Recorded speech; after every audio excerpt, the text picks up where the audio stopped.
मया हरे कृष्ण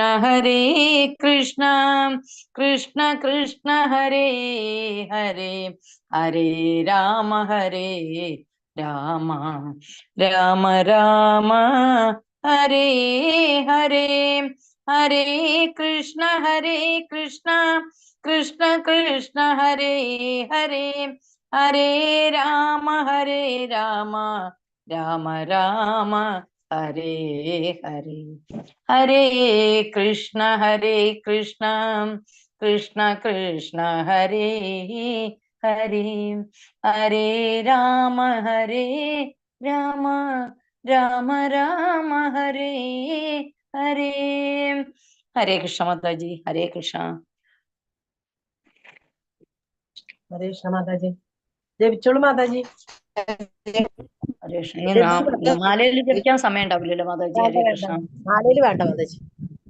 ഹരേ കൃഷ്ണ കൃഷ്ണ കൃഷ്ണ ഹരേ ഹരേ ഹരേ രാമ രാമ രാമ ഹരേ ഹരേ ഹരേ കൃഷ്ണ കൃഷ്ണ കൃഷ്ണ ഹരേ ഹരേ ഹരേ രാമ രാമ രാമ ഹരേ ഹരേ ഹരേ കൃഷ്ണ കൃഷ്ണ കൃഷ്ണ ഹരേ ഹരേ ഹരേ രാമ രാമ രാമ ഹരേ ഹരേ ഹരേ കൃഷ്ണ കൃഷ്ണ കൃഷ്ണ ഹരേ ഹരേ ഹരേ രാമ രാമ രാമ ഹരേ ഹരേ ഹരേ കൃഷ്ണ കൃഷ്ണ കൃഷ്ണ ഹരേ ഹരേ ഹരേ രാമ രാമ രാമ ഹരേ ഹരേ ഹരേ കൃഷ്ണ കൃഷ്ണ കൃഷ്ണ ഹരേ ഹരേ ഹരേ രാമ രാമ രാമ ഹരേ ഹരേ ഹരേ കൃഷ്ണ കൃഷ്ണ കൃഷ്ണ ഹരേ ഹരേ ഹരേ രാമ രാമ രാമ ഹരേ ഹരേ ഹരേ കൃഷ്ണ കൃഷ്ണ കൃഷ്ണ ഹരേ ഹരേ ഹരേ രാമ രാമ രാമ ഹരേ ഹരേ ഹരേ കൃഷ്ണ കൃഷ്ണ കൃഷ്ണ ഹരേ ഹരേ ഹരേ രാമ രാമ രാമ ഹരേ ഹരേ ഹരേ കൃഷ്ണ കൃഷ്ണ കൃഷ്ണ ഹരേ ഹരേ ഹരേ രാമ രാമ രാമ ഹരേ ഹരേ ഹരേ കൃഷ്ണ കൃഷ്ണ കൃഷ്ണ ഹരേ ഹരേ ഹരേ രാമ രാമ രാമ ഹരേ ഹരേ ഹരേ കൃഷ്ണ കൃഷ്ണ കൃഷ്ണ ഹരേ ഹരേ ഹരേ രാമ രാമ രാമ ഹരേ ഹരേ ഹരേ കൃഷ്ണ കൃഷ്ണ ഹരേ ഹരേ ഹരേ രാമ രാമ രാമ ഹരേ ഹരേ ഹരേ കൃഷ്ണ കൃഷ്ണ കൃഷ്ണ ഹരേ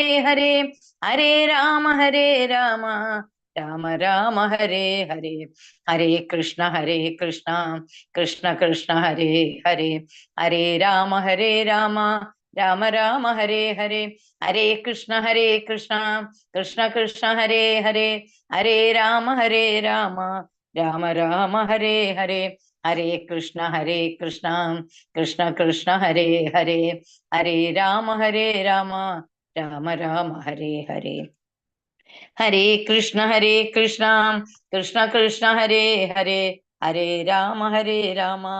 ഹരേ ഹരേ ഹരേ കൃഷ്ണ കൃഷ്ണ ഹരേ ഹരേ ഹരേ രാമ രാമ രാമ ഹരേ ഹരേ ഹരേ കൃഷ്ണ കൃഷ്ണ ഹരേ ഹരേ ഹരേ രാമ രാമ രാമ ഹരേ ഹരേ ഹരേ കൃഷ്ണ കൃഷ്ണ ഹരേ ഹരേ ഹരേ രാമ രാമ രാമ ഹരേ ഹരേ ഹരേ കൃഷ്ണ കൃഷ്ണ ഹരേ ഹരേ ഹരേ രാമ രാമ രാമ ഹരേ ഹരേ ഹരേ കൃഷ്ണ മാതാജി. ഹരേ കൃഷ്ണ. ടൈമായി മാതാജി. ഹരേ കൃഷ്ണ. ഹരേ കൃഷ്ണ. താങ്ക് യു മാതാജി. പ്രണാമം മാതാജി. ഹരേ കൃഷ്ണ മാതാജി. ഹരേ കൃഷ്ണ മാതാജി. പ്രണാമം. ഹരേ കൃഷ്ണ. ഹരേ കൃഷ്ണ. എല്ലാവർക്കും പ്രണാമം.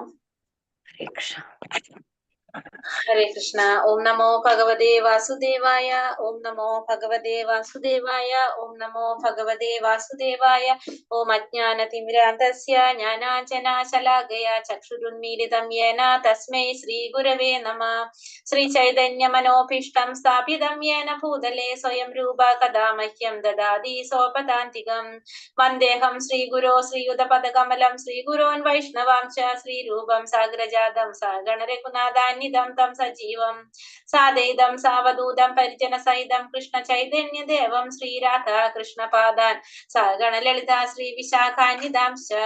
ഹേ കൃഷ്ണ കരുണാ സിന്ധോ ദീനബന്ധോ ജഗത്പദേ ഗോപേശ ഗോപിക കാന്ത രാധ കാന്ത നമോസ്തുതേ. തപ്ത കാഞ്ചന ഗൗരാംഗി ശ്രീരാധേ വൃന്ദാവനേശ്വരി ഋഷഭാനുസുതേ ദേവി പ്രണമാമി ഹരിപ്രിയേ. വാഞ്ചാകൽപതരൂപേശ്ച കൃപാ സിന്ധോഭ്യവ ച പതിതാനാം പാവനേഭ്യോ വൈഷ്ണവേഭ്യോ നമോ നമഃ. നമോ വിഷ്ണുപാദായ കൃഷ്ണപ്രേഷ്ഠായ ഭൂതലേ ശ്രീമതേ ഭക്തിവേദാന്ത സ്വാമിൻ ഇതി നാമിനേ. നമസ്തേ സരസ്വതേ ദേവേ ഗൗരവാണി പ്രചാരിണേ നിർവിശേഷ ശൂന്യവാദി പാശ്ചാത്യ ദേശധാരിണേ. ജയ ശ്രീ കൃഷ്ണ ചൈതന്യ പ്രഭു നിത്യാനന്ദ ശ്രീ അദ്വൈത ഗദാധര ശ്രീവാസാദി ഗൗര ഭക്ത വൃന്ദ. ഹരേ കൃഷ്ണ കൃഷ്ണ കൃഷ്ണ ഹരേ ഹരേ ഹരേ രാമ രാമ രാമ ഹരേ ഹരേ. ഹരേ കൃഷ്ണ. ശ്രീ ശ്രീ രാധാ ഗോവിന്ദ് ടെമ്പിൾ ഇസ്കോൺ ബാംഗ്ലൂരിന്റെ 18 ദിവസത്തെ ഭഗവത്ഗീത ക്ലാസ്സിലേക്ക് എല്ലാവർക്കും സ്വാഗതം. ഇന്ന് അധ്യായം 10 വിഭൂതി യോഗം. ഇന്ന് അധ്യായം 10 വിഭൂതി യോഗത്തെ കുറിച്ചാണ് ഭഗവാൻ പറഞ്ഞു തരുന്നത്. അതായത് ഭൗതിക പ്രപഞ്ചത്തില് നമ്മുടെ ഇന്ദ്രിയങ്ങൾക്ക് ഗ്രഹിക്കാൻ സാധിക്കുന്ന വിധത്തില് ഭഗവാനെ നമുക്ക് എങ്ങനെ കാണാൻ സാധിക്കുമെന്നാണ് ഈ അധ്യായത്തിലൂടെ നമുക്ക് പറഞ്ഞു തരുന്നത്. അപ്പൊ നമുക്ക് മനസ്സിലാകാവുന്ന രീതിയിൽ ഭൗതിക പ്രപഞ്ചത്തില് ഭഗവാനെ എങ്ങനെയൊക്കെയാണ് നമുക്ക് ഗ്രഹിക്കാൻ സാധിക്കുക എന്ന വിധത്തില് ഭഗവാൻ എവിടെയൊക്കെ ഭഗവാൻ കാണുന്നത് നമ്മുടെ ഇന്ദ്രിയങ്ങൾക്ക് ഗ്രഹിക്കാൻ സാധിക്കുന്ന വിധത്തിലെന്ന് ഈ അധ്യായത്തിലൂടെ പറഞ്ഞു തരാണ്. ആ പറഞ്ഞു തരാൻ കാരണം എന്താണ്? കഴിഞ്ഞ അധ്യായത്തില് രാജവിദ്യ രാജഗുഹ്യ യോഗം എന്നുള്ള അധ്യായത്തില് ലാസ്റ്റ് ഭഗവാൻ പറഞ്ഞു മന്മനാഭവ മത്തക്ത മദ്യാജീനാമസ്കുരു മാമേ വൈഷത്തി യുക്തൈവ ആത്മാനം മത്പരായണന്ന്. എന്നിൽ മനസ്സുറപ്പിക്കുക, ഭക്തനാവുക, എന്നെ ആരാധിക്കുകയും പ്രണമിക്കുകയും ചെയ്യുക. എന്നിൽ തന്നെ പൂർണ്ണമായി മുഴുകിയിരിക്കുന്നത് കൊണ്ട് നീ തീർച്ചയായും എന്നെ പ്രാപിക്കാനായിട്ട് സാധിക്കും. അപ്പൊ എപ്പോഴും ഭഗവാനെ കുറിച്ച് ചിന്തിച്ചു കൊണ്ടിരിക്കുക, ഭഗവാനിൽ മനസ്സുറപ്പിക്കുക. ഈ ഭൗതിക ലോകത്തില് വേറൊന്നിലും ചിന്തിക്കാതെ ഭഗവാനെ കുറിച്ച് ചിന്തിച്ചു കൊണ്ടിരിക്കുക. എങ്ങനെ ചെയ്തു കഴിഞ്ഞാല് ഭഗവാനെ പ്രാപിക്കാൻ സാധിക്കുമെന്ന് പറയണം. അപ്പൊ അത് ചെയ്യാൻ വേണ്ടിയിട്ട് ഒരു എളുപ്പ വഴി ഭഗവാൻ പറഞ്ഞുതരാണ്. ഈ ഭൗതിക പ്രപഞ്ചത്തില് ഭഗവാൻ എങ്ങനെയൊക്കെ നമുക്ക് കാണാൻ സാധിക്കും എന്നുള്ളത് ഭഗവാൻ നമുക്ക് പറഞ്ഞു തരാണ്. എന്തിലൂടെ? ഈ വിഭൂതി യോഗം എന്ന ഭഗവാന്റെ അധ്യായത്തിലൂടെ നമുക്ക് നോക്കാം. ഭഗവാന്റെ ശക്തി ഈ ഭൗതിക പ്രപഞ്ചത്തിലാണുള്ളത്. അപ്പൊ ആ ഭൗതിക പ്രപഞ്ചത്തില് ഭഗവാൻ ഏതൊക്കെ വിധത്തിലാണ് ഭഗവാനെ കാണാൻ സാധിക്കുന്നതെന്ന് നമുക്ക് നോക്കാം. അപ്പൊ ഫസ്റ്റത്തെ ശ്ലോകം ശ്രീ ഭഗവാനുവാച ഭൂയ ഏവാ മഹാബാഹോ ശൃണു മേ പരമം വചഃ യത്തേഹം പ്രിയമാണായ വക്ഷ്യാമി ഹിതകാമേയ. പരമദിവ്യോത്തമ പുരുഷൻ അരുളി ചെയ്തു, കൈക്കരുത്തുള്ള അർജുന, നീ എന്റെ സുഹൃത്തായതുകൊണ്ട് നിന്റെ നന്മയ്ക്കായി ഇനിയും ഞാൻ ജ്ഞാനം ഉപദേശിക്കാം. കേൾക്കൂ, ഇത് ഞാൻ നേരത്തെ ഉപദേശിച്ചതിലും ഉത്തമമായ ജ്ഞാനമാണ്. അപ്പൊ ഭഗവാൻ എന്താ പറഞ്ഞത്? കൈക്കരുത്തുള്ള അർജുന, നീ എന്റെ സുഹൃത്തായത് കൊണ്ട് നിന്റെ നന്മയ്ക്കായി ഇനിയും ഞാൻ ഈ ജ്ഞാനം ഉപദേശിക്കാം. കേൾക്കൂ, ഇത് ഞാൻ നേരത്തെ ഉപദേശിച്ചതിലും ഉത്തമമായ ജ്ഞാനമാണ്. അപ്പൊ ഭഗവാൻ അർജുനനോട് പറയാണ്, കൈക്കരുത്തുള്ള അർജുന എന്ന് പറയണത് നീ എന്റെ സുഹൃത്തായത് കൊണ്ട് നിന്റെ നന്മയ്ക്കായിട്ട് ഇനിയും ഞാൻ ഈ ജ്ഞാനം ഉപദേശിക്കാം. അത് നേരത്തെ ഉപദേശിച്ചതിനേക്കാളും ഉത്തമമായ ജ്ഞാനമാണ്, നീ അത് കേൾക്കാനാണ് പറയുന്നത്. അപ്പൊ ഭഗവാന്റെ വിഭൂതികളെ കുറിച്ച് അർജുനന് ഭഗവാൻ പറഞ്ഞു കൊടുക്കാന്ന് പറഞ്ഞു. വിഭൂതികളെ കുറിച്ച് ഭഗവാൻ പറഞ്ഞു കൊടുക്കാം. ആ ജ്ഞാനത്തെ കുറിച്ച് ഈ പറഞ്ഞതിനേക്കാളും ഇത്രയും നേരം പറഞ്ഞതിനേക്കാളും ഉത്തമമായിട്ടുള്ള, ഇത്തിരിയും കൂടിയും ഉത്തമമായിട്ടുള്ള ഉത്കൃഷ്ടമായിട്ടുള്ള ജ്ഞാനത്തെ കുറിച്ച് നിനക്ക് ഉപദേശിച്ചു തരാം. അത് നിന്റെ നന്മയ്ക്കായി ഇനിയും ആ ജ്ഞാനം ഉപദേശിക്കാം. അത് നേരത്തെ ഉപദേശിച്ചതിനേക്കാളും ഉത്തമമായതാണ്, അത് കേൾക്കാൻ പറയാണ്. നമേ വിദൂസുരഗണ പ്രഭവം നാ മഹർഷയഃ അഹമാദിർഹി ദേവാനാം മഹർഷീണാം ച സർവശഃ. എന്റെ ഉൽപ്പത്തി, വിഭൂതി എന്നിവയെ പറ്റി ദേവന്മാർക്കോ ഋഷികൾക്കോ അറിഞ്ഞുകൂടാ. ഏതു വിധത്തിലും അവരുടെ എല്ലാം ഉത്ഭവസ്ഥാനം ഞാൻ തന്നെയാണ്. അപ്പൊ ഭഗവാൻ എന്താ പറയണത്? ഭഗവാന്റെ ഉൽപ്പത്തിയെ കുറിച്ചോ വിഭൂതികളെ കുറിച്ചോ ദേവന്മാർക്കോ ഋഷിമാർക്കോ കൂടിയോ അറിഞ്ഞുകൂടാ. കാരണം ഏത് വിധത്തിലും അവരുടെ എല്ലാം ഉത്ഭവസ്ഥാനം ആരാണ്? ഞാൻ തന്നെയാണ്. അപ്പൊ ഭഗവാൻ ആദി പുരുഷനാണ്, അല്ലെ? ഭഗവാൻ ആദി പുരുഷനാണ്, നമുക്കറിയാം. അത് ആ ഭഗവാൻ ഭഗവാനിൽ നിന്നാണ് ആര് വന്നിരിക്കുന്നത്? എല്ലാ ദേവന്മാരും എല്ലാവരും വന്നിരിക്കുന്നത്, ഋഷിമാരും എല്ലാവരും ഭഗവാനിൽ നിന്ന് വന്നിരിക്കുകയാണ്. അപ്പൊ ഭഗവാൻ ആദി പുരുഷനായതുകൊണ്ട് ഈ ദേവന്മാർക്കോ ഋഷികന്മാർക്കോ ആർക്കും ആരെ കുറിച്ച് അറിയുന്നില്ല? ഭഗവാന്റെ ഉൽപ്പത്തിയെ കുറിച്ച് അറിയുന്നില്ല. ഭഗവാനേക്കാൾ ശ്രേഷ്ഠനായിട്ട് ആരുമില്ല. കാരണങ്ങൾക്കും കാരണഭൂതനാണ് ഭഗവാൻ. അപ്പൊ ഓരോരുത്തരുടെയും ഉൽപ്പത്തി ആരിൽ നിന്നാണ്? ഭഗവാനിൽ നിന്നാണ്. അതുകൊണ്ട് തന്നെ അവർക്കാർക്കും ഭഗവാന്റെ ഉത്ഭവ സ്ഥാനത്തെ കുറിച്ച് അറിയാനായിട്ട് സാധിക്കില്ല. ഏതാം വിഭൂതി യോഗം ച മമ യോ വേത്തി തത്വതഃ സോ വികൽപേന യോഗേന യുജ്യതേ നാത്ര സംശയഃ. എന്റെ വിഭൂതികളും യോഗശക്തിയും എന്തെന്ന് ശരിയായി ബോധ്യപ്പെട്ടവർ കലർപ്പില്ലാത്ത ഭഗവത് സേവനത്തിൽ മുഴുകുന്നു. ഇതിന് യാതൊരു സംശയവുമില്ല. അപ്പൊ എന്റെ വിഭൂതികളും യോഗശക്തിയും എന്തെന്ന് ഭഗവാനെ കുറിച്ച് തത്വത്തിൽ മനസ്സിലാക്കിയവർ, ഭഗവാന്റെ വിഭൂതികളെ കുറിച്ചും ഭഗവാന്റെ യോഗശക്തിയെ കുറിച്ചും ശരിയായി മനസ്സിലാക്കിയിട്ടുള്ളവര്, ബോധ്യപ്പെട്ടിട്ടുള്ളവര് കലർപ്പില്ലാത്ത ഭഗവാന്റെ സേവനത്തിൽ മുഴുകുന്നു എന്ന് പറയാണ്. ഭക്തിയുടെ സേവനത്തിൽ മുഴുകുന്നു എന്ന് യാതൊരു സംശയവും ഇല്ല. അപ്പൊ ഭഗവാനെ കുറിച്ച്, ഭഗവാന്റെ ഉൽപ്പത്തിയെ കുറിച്ച് ശരിക്കും മനസ്സിലാക്കിയിട്ടുള്ളവര്, ഭഗവാൻ ആദിദേവനാണ്, എല്ലാവരും ഭഗവാനിൽ നിന്നാണ് ഉത്ഭവിച്ചിരിക്കുന്നത്, ഇതെല്ലാതും തത്വത്തിൽ ഭഗവാനെ കുറിച്ച് മനസ്സിലാക്കിയവർ ഭഗവാന്റെ ഭക്തിയുടെ സേവനത്തിൽ മുഴുകുന്നു എന്നതിന് യാതൊരു സംശയവുമില്ല. എല്ലാവരും ഭഗവാന്റെ ഭക്തിയുടെ സേവനത്തിൽ മുഴുകിക്കൊണ്ടിരിക്കുന്നു. പിന്നെ ഭഗവാനെ കുറിച്ച് മനസ്സിലാക്കി കഴിഞ്ഞിട്ടുണ്ടെങ്കിൽ അഹം സർവസ്യ പ്രഭവോ മത്താ സർവം പ്രവർത്തതേ ഇതി മത്വാ ഭജന്തേ മാം ബുധാ ഭാവാ സമന്വിതഃ. പിന്നെ ഇതിലെന്താ പറയണത്? ഭൗതിക ആധ്യാത്മിക ലോകങ്ങളുടെ ഉറവിടം ഞാനാണ്, എല്ലാം എന്നിൽ നിന്നാണ് ഉണ്ടായത്. ഇത് പൂർണ്ണമായും അറിയുന്ന ബുദ്ധിമാന്മാർ എന്റെ സേവനത്തിൽ ഏർപ്പെടുകയും എന്നെ ഉള്ളഴിഞ്ഞ് ആരാധിക്കുകയും ചെയ്യുന്നു. അപ്പൊ ഭഗവാൻ പറയാണ് ഭൗതിക ആധ്യാത്മിക ലോകങ്ങൾ. ഇപ്പൊ നമ്മൾ ഇന്നലെ ഗോലോക ചാട്ടിൽ കണ്ടു, ഭൗതിക ലോകവും ആധ്യാത്മിക ലോകങ്ങളൊക്കെ കണ്ടു. ഈ ലോകങ്ങളുടെ ഉറവിടം ആരാണ്? ഭഗവാൻ തന്നെയാണ് ഈ ലോകങ്ങളുടെ എല്ലാം ഉറവിടം. എന്നിൽ നിന്നാണ് എല്ലാം ഉണ്ടായത്. എല്ലാതും ആരിൽ നിന്ന് തന്നെയാണ് ഉണ്ടായത്? ഭഗവാനിൽ നിന്ന് തന്നെയാണ് എല്ലാതും ഉണ്ടായത്.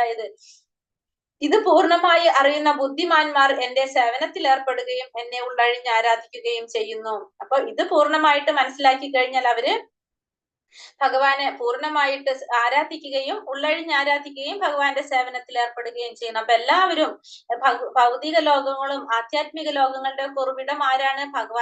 ഭഗവാനിൽ തന്നെയാണ്. നമ്മൾ പറഞ്ഞു ഭഗവാന്റെ ഫസ്റ്റ് എന്താ പറയാ അവതാരമായിട്ട് ആരാ വരുന്നത്? ഫസ്റ്റ് കാരണോദകശായി വിഷ്ണു വരുന്നുണ്ട്. ആ കാരണോദകശായി വിഷ്ണുവിന്റെ രോമകൂപങ്ങളിൽ നിന്നാണ് ഓരോ പ്രപഞ്ചവും ഉണ്ടായിട്ടുള്ളത്. നമ്മൾ കണ്ടു കഴിഞ്ഞില്ല. ഓരോ ഗോളങ്ങൾ വന്ന് അതിലാണ് പിന്നെ ഗർഭോദകശായി ഉൾപ്പോകുന്നു എന്നൊക്കെ നമുക്ക് മനസ്സിലായി. ഈ കാരണോദകശായി വിഷ്ണുവിൽ നിന്നാണ്. അപ്പൊ ഭഗവാൻ തന്നെയാണല്ലോ, ഭഗവാനിൽ നിന്ന് തന്നെയാണ് എല്ലാതും ഉണ്ടായിരിക്കുന്നത്. ഇത് പൂർണ്ണമായിട്ട് മനസ്സിലാക്കുന്നവര് ഭഗവാന്റെ സേവനത്തിൽ ഏർപ്പെടുകയും എന്നെ ഉള്ളഴിഞ്ഞ് ആരാധിക്കുകയും ചെയ്യുന്നു. ഈ കാരണോദകശായി വിഷ്ണു, ഈ പിക്ചറിൽ കാണുന്നത് കാരണോദകശായി വിഷ്ണുവാണ്. ആ വിഷ്ണുവിന്റെ പ്രത്യേകത എന്താന്ന് മനസ്സിലാവുണ്ട് ആർക്കെങ്കിലും കണ്ടു കഴിഞ്ഞാല്? ഈ കാരണോദകശായി വിഷ്ണുവിന്റെ അടുത്ത് ആരില്ല? ലക്ഷ്മി ദേവി ഇല്ല. കണ്ടാൽ മനസ്സിലാകും. ഗർഭോദകശായി വിഷ്ണുവിന്റെ നമ്മൾ കണ്ടു നാഭിയില് താമരപ്പൂ ഉണ്ടായിരുന്നു, താമരയിൽ നിന്ന് ബ്രഹ്മാവിനെ കണ്ടിരുന്നു. ഈ വിഷ്ണുവിനെ നോക്കിയാൽ നിങ്ങൾ അതില് ലക്ഷ്മി ദേവി ഇല്ല അടുത്ത്, പിന്നെ അതുപോലെ തന്നെ താമരപ്പൂവിന്റെ അതില് ബ്രഹ്മാവും ഇല്ല. അപ്പൊ കാരണോദകശായി വിഷ്ണുവിന്റെ പ്രത്യേകത നമുക്ക് മനസ്സിലാകുന്നത് ലക്ഷ്മി ദേവിയും ഇല്ല, ബ്രഹ്മാവും ഇല്ല അവിടെ. അതാണ് ആ പിക്ചർ കണ്ടാൽ നമുക്ക് മനസ്സിലാക്കാൻ സാധിക്കുന്നത്. ശ്രദ്ധിച്ചോളൂ, അറിയാൻ പറ്റും കേട്ടോ.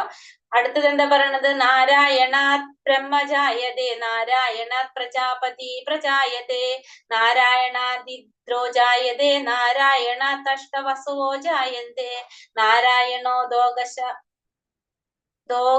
ദശ രുദ്രജായന്തേ നാരായണോ ദശ ആദിത്യ. നാരായണിൽ നിന്ന് ബ്രഹ്മാവ് ജനിച്ചു, നാരായണിൽ നിന്ന് പ്രജാപതികളും ജനിച്ചു, നാരായണിൽ നിന്ന് ഇന്ദ്രൻ ജനിച്ചു, നാരായണിൽ നിന്ന് 8 വസുക്കൾ ജനിച്ചു, നാരായണിൽ നിന്ന് 11 രുദ്രന്മാർ ജനിച്ചു, നാരായണിൽ നിന്ന് 12 ആദിത്യന്മാർ ജനിച്ചു. ഈ നാരായണൻ കൃഷ്ണന്റെ ഒരു രൂപവിസ്തരണമാണ്. അപ്പൊ എന്താ പറയണത്? നാരായണിൽ നിന്നാണ് ബ്രഹ്മാവ് ജനിച്ചത്, നാരായണിൽ നിന്നാണ് പ്രജാപതികളും ഇന്ദ്രൻ ജനിച്ചതും നാരായണിൽ നിന്നാണ്, നാരായണിൽ നിന്നാണ് 8 വസുക്കൾ ജനിച്ചത്, നാരായണിൽ നിന്നാണ് 11 രുദ്രന്മാർ ജനിച്ചത്, നാരായണിൽ നിന്നാണ് 12 ആദിത്യന്മാർ ജനിച്ചത്. ഈ നാരായണൻ ആരാണ്?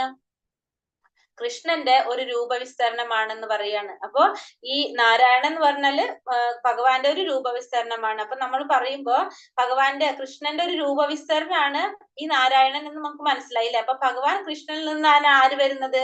ഫസ്റ്റ് ബലരാമൻ വരുന്നത്. അപ്പൊ ബലരാമൻ വന്നിട്ട് അദ്ദേഹത്തിൽ നിന്നാണ് വാസുദേവൻ, സംഘർഷണൻ, പ്രദ്യുമ്നൻ, അനിരുദ്ധൻ എന്നിങ്ങനെ 4 വിസ്തരണങ്ങൾ ഉണ്ടാവാണ് ചെയ്യുന്നത്. അപ്പൊ വാസുദേവന്റെ മക്കളാണ് ആര്? ബലരാമനും കൃഷ്ണനും.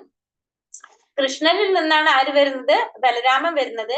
ആ ബലരാമനിൽ നിന്ന് ആര് വരാണ്? നാല് ഭഗവാന്റെ 4 അവതരണങ്ങൾ വരാണ്. വാസുദേവൻ, സംഘർഷണൻ, പ്രദ്യുമ്നൻ, അനിരുദ്ധൻ, അങ്ങനെ 4 വിസ്തരണങ്ങൾ ഉണ്ടാകുന്നത്. അതില് ഈ സംഘർഷണിൽ നിന്ന് തന്നെയാണ് വീണ്ടും ആരുണ്ടാവണത്? വാസുദേവനും സംഘർഷനും പ്രദ്യുമ്നനും അനിരുദ്ധനും ഉണ്ടാവുന്നു. വീണ്ടും അതിൽ നിന്നാണ് ആര് വരുന്നത്? ഈ പറഞ്ഞ സംഘർഷണ നാരായണിൽ നിന്നാണ് പിന്നെ ആര് വരുന്നത്? കാരണോദകശായ വിഷ്ണു, ഗർഭോദകശായ വിഷ്ണു, ക്ഷീരോദകശായ വിഷ്ണു വരുന്നത്. അപ്പൊ നമുക്ക് ഇവിടെ നിന്ന് നോക്കുമ്പോൾ നമുക്ക് നേരെ തോന്നുന്നതാണ് എല്ലാവരും ഭഗവാൻ ശ്രീകൃഷ്ണനിൽ നിന്ന് വരാന്ന് തോന്നും. പക്ഷെ ശരിക്കും 2 സ്റ്റെപ്പ് അവിടെ വേറെ വരുന്നുണ്ട്. അതിൽ നിന്നാണ് ആര് വരുന്നത്? ഈ പറഞ്ഞ രൂപവിസ്തരണങ്ങളെല്ലാം ഉണ്ടാകുന്നതെന്ന് നമുക്ക് മനസ്സിലാവാണ് ചെയ്യുന്നത്. മത്കഥ പ്രാണാബോധയന്ത പരസ്പരം കഥയന്തശ്ച മാം നിത്യം തുഷ്യന്തി ചാരമന്തി ച.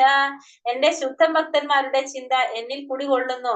അവരുടെ ജീവിതം തികച്ചും എന്റെ സേവനത്തിനായി സമർപ്പിതമായിരിക്കും. എന്നെ കുറിച്ചുള്ള സംഭാഷണങ്ങളിൽ ഏർപ്പെട്ട് പരസ്പരം ബോധദീപ്തരാവുക വഴി അവർ സംതൃപ്തിയും ആനന്ദവും അനുഭവിക്കുന്നു. അപ്പൊ ഇവിടെ എന്താ പറയണത്? ശുദ്ധ ഭക്തന്മാരുടെ സ്വഭാവത്തെ കുറിച്ചാണ് പറയുന്നത്. ശുദ്ധ ഭക്തന്മാരുടെ ചിന്ത എപ്പോഴും ആരിൽ കുടികൊള്ളാണ്? അവരെപ്പോഴും ഭഗവാനെ കുറിച്ച് മാത്രം ചിന്തിച്ചു കൊണ്ടിരിക്കുകയായിരിക്കും ചെയ്യുന്നത്. അവരുടെ ജീവിതം എപ്പോഴും ഭഗവാന്റെ സേവനത്തിനായിട്ട് മാത്രം ഉപയോഗിച്ചു കൊണ്ടിരിക്കും. അവര് ഭഗവാന് വേണ്ടിയിട്ട് സ്വന്തം ജീവിതം ഭഗവാന്റെ സേവനത്തിന് സമർപ്പിച്ചവരായിരിക്കും. അവർ ഏതൊരു സമയത്തും ഭഗവാനെ കുറിച്ചുള്ള സംഭാഷണത്തിൽ ഏർപ്പെട്ടുകൊണ്ട് പരസ്പരം ബോധദീപ്തരാവുകയാണ് ചെയ്യുന്നത്. അതായത് ഈ ഭക്തന്മാരെല്ലാവരും കൂടുമ്പോൾ എന്താ സംസാരിക്കുന്നത്? ഭഗവാനെ കുറിച്ച്, ഭഗവാന്റെ ലീലകളെ കുറിച്ച്, അതേപോലെ തന്നെ ഭഗവാന്റെ നാമത്തെ കുറിച്ച്, ഭഗവാന്റെ ലീലകളെ കുറിച്ചൊക്കെ ആയിരിക്കും ആര് സംസാരിക്കുന്നത്? ഭക്തന്മാര് സംസാരിച്ച് അവർ അതിൽ ആനന്ദം കണ്ടെത്തുന്നവരായിരിക്കും ഭക്തന്മാർ. എപ്പോഴും ഇതിൽ മനസ്സ് സദാ ഭഗവാനിൽ കൃഷ്ണനിൽ മുഴുകിയിരിക്കാൻ വേണ്ടിയിട്ട് ഭഗവാനെ കുറിച്ച് മാത്രം ചിന്തിച്ച് അതിനെ കുറിച്ച് മാത്രം സംസാരിച്ചുകൊണ്ട് അതിൽ ആനന്ദം കണ്ടെത്തുന്നവരാണ് ആര്? ഭക്തന്മാര്. അവർ അതില് സംതൃപ്തിയും ആനന്ദവും അനുഭവിക്കുന്നു. അങ്ങനെ ഈ സംഭാഷണത്തിൽ ഏർപ്പെട്ട് അവർ പരസ്പരം എന്താണ് ചെയ്യുന്നത്? ബോധദീപ്തരാവുകയാണ് ചെയ്യുന്നത്. അവരുടെ ബോധം വെളിച്ചമാനമാക്കാണ് ചെയ്യുന്നത്. അവർക്ക് പരിശുദ്ധി കിട്ടാണ് ചെയ്യുന്നത്. അങ്ങനെ അവരുടെ ജീവിതം മുഴുവനും ഭഗവാന് വേണ്ടി സമർപ്പിക്കുന്നവരായിരിക്കും ആര്? ശുദ്ധ ഭക്തന്മാർ. ആധ്യാത്മിക ഭക്തിയുടെ സേവനത്തെ ജീവാത്മാവിന്റെ ഹൃദയത്തിൽ ചെയ്യുന്ന ഒരു ബീജാവാപത്തോട് ചൈതന്യ മഹാപ്രഭു ഉപമിക്കുന്നു. ആധ്യാത്മിക ഭക്തിയുടെ സേവനം എന്ന് പറഞ്ഞാൽ എന്താണ്? ജീവാത്മാവിന്റെ ഹൃദയത്തിൽ ചെയ്യുന്ന ഒരു ബീജവാപത്തോടാണ് ചൈതന്യ മഹാപ്രഭു ഉപമിക്കുന്നത്. അടുത്തത് പറയുന്നുണ്ട്, ഈ വിശ്വത്തിലെ ഗ്രഹയുദ്ധത്തിലൂടെ സഞ്ചരിച്ചു കൊണ്ടിരിക്കുന്ന ജീവസത്തുകൾക്ക് എണ്ണമില്ല. അവരിൽ നന്നേ കുറച്ചു പേർക്ക് ഒരു ശുദ്ധഭക്തനെ കണ്ടുമുട്ടാനും അങ്ങനെ ഭക്തിയുടെ സേവനത്തെ കുറിച്ച് അറിയാനും ഭാഗ്യമുണ്ടാകാറുള്ളൂ. ഒരു വിത്ത് പോലെയാണ് ഈ ഭക്തിയുടെ സേവനം. ജീവസത്തയുടെ ഹൃദയത്തിൽ ഈ ബീജം നട്ടുകഴിഞ്ഞ ശേഷം ജീവാത്മാവ് ഹരേ കൃഷ്ണ കൃഷ്ണ കൃഷ്ണ ഹരേ ഹരേ, ഹരേ രാമ രാമ രാമ ഹരേ ഹരേ എന്ന മന്ത്രോച്ചാരണം ചെയ്തത് കൊണ്ടും കേട്ടിരുന്നാൽ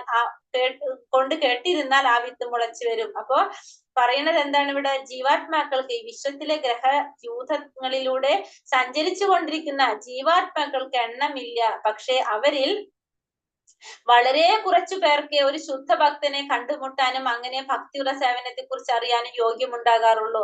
അപ്പൊ എത്രയും ഉണ്ടെങ്കിലും ജീവാത്മാക്കൾ എത്ര ഉണ്ടെങ്കിലും ഒരു ശുദ്ധ ഭക്തനെ കണ്ടുമുട്ടാനും അവരെ കുറിച്ച് അങ്ങനെ ഭക്തിയുടെ സേവനത്തെ കുറിച്ച് അറിയാനും ചെയ്യാനുമുള്ള ഭാഗ്യം എത്ര പേർക്ക് ഉണ്ടാകുന്നുള്ളൂ? വളരെ കുറച്ചു പേർക്ക് മാത്രമേ ഉണ്ടാകാറുള്ളൂ. ഒരു വിത്ത് പോലെയാണ് ഭക്തിയുടെ സേവനം എന്ന് പറയാണ്. കാരണം എന്താണ്?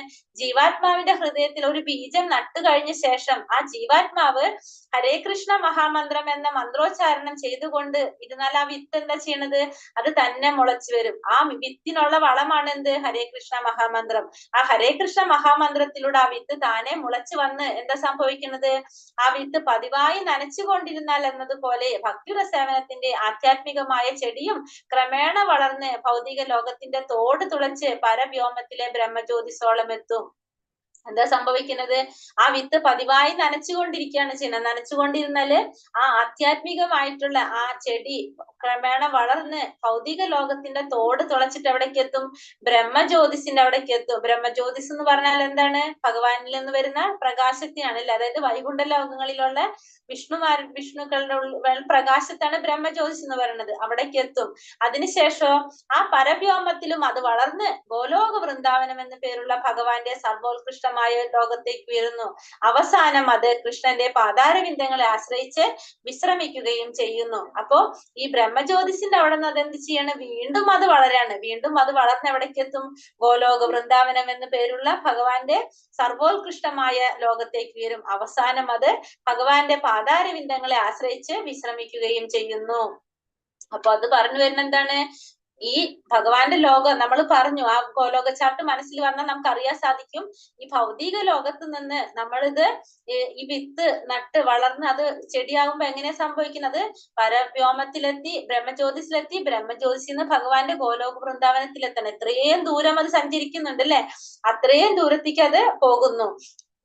ഈ അത് ലാസ്റ്റ് എവിടേക്ക് എത്താണ്? ഭഗവാന്റെ പാതാരവിന്ദങ്ങളിൽ ആശ്രയിച്ചുകൊണ്ടിരിക്കുകയാണ്, വിശ്രമിക്കുകയാണ് ചെയ്യുന്നത്. ഈ വിധത്തിൽ ഒരു വൃക്ഷത്തിന് ക്രമേണ പൂക്കളും കായ്കളും ഉണ്ടാകുന്നത് പോലെ ഭക്തിയുത സേവനമാകുന്ന ലതയും പൂക്കുകയും കായ്ക്കുകയും ചെയ്യുന്നു. അപ്പോഴും ശ്രവണ കീർത്തനങ്ങളാലുള്ള ജലസേചനം തുടർന്നു പോരണം. ചൈതന്യ ചരിതാമൃതത്തിൽ ഈ ലതയെ കുറിച്ച് വിവരിച്ചിട്ടുണ്ട്. അപ്പോ നമ്മള് ഈ ഇതിനു ശേഷം എന്താ സംഭവിക്കുന്നത്? ആ ചെടി വളർന്ന് ഭഗവാന്റെ ഗോലോക വൃന്ദാവനത്തിൽ എത്തിയാല് അതിലെന്ത് സംഭവിക്കാണ്? പൂക്കളും കായ്കളൊക്കെ ഉണ്ടാകും. പക്ഷെ അപ്പോഴും നമ്മൾ എന്ത് ചെയ്യല് നിർത്തരുത്?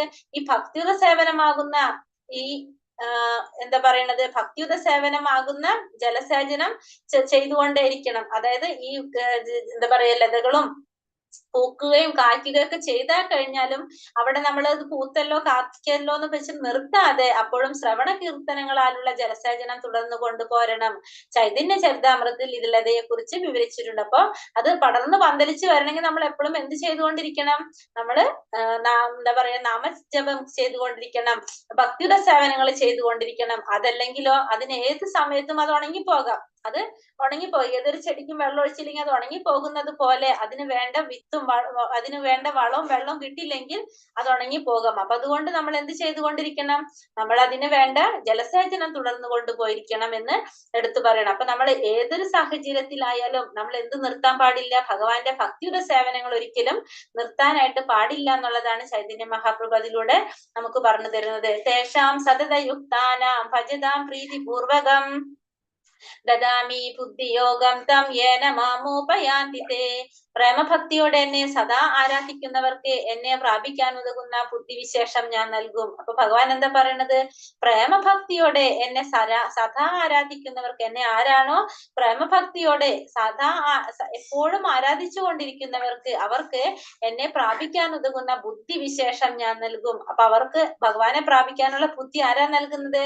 ഭഗവാൻ തന്നെയാണ് നൽകുന്നത്. അപ്പൊ രണ്ടാമത്തെ അധ്യായത്തിൽ നമ്മൾ ഭഗവാൻ അർജുനനോട് പല വിഷയങ്ങളെ കുറിച്ച് പറഞ്ഞു കൊടുക്കുന്നുണ്ട്. ബുദ്ധിയോഗം, ജ്ഞാനയോഗം, കർമ്മയോഗം, ഇതൊക്കെ ഭഗവാൻ ഉപദേശിക്കുന്നുണ്ട്. അതിൽ പറയുന്നുണ്ട് ബുദ്ധിയോഗത്തെ കുറിച്ച് ഇനി ഞാൻ പിന്നീട് പറഞ്ഞു തരാന്ന് പറയുന്നുണ്ട്. അത് ഇവിടെ പറയാണ് ഭഗവാൻ.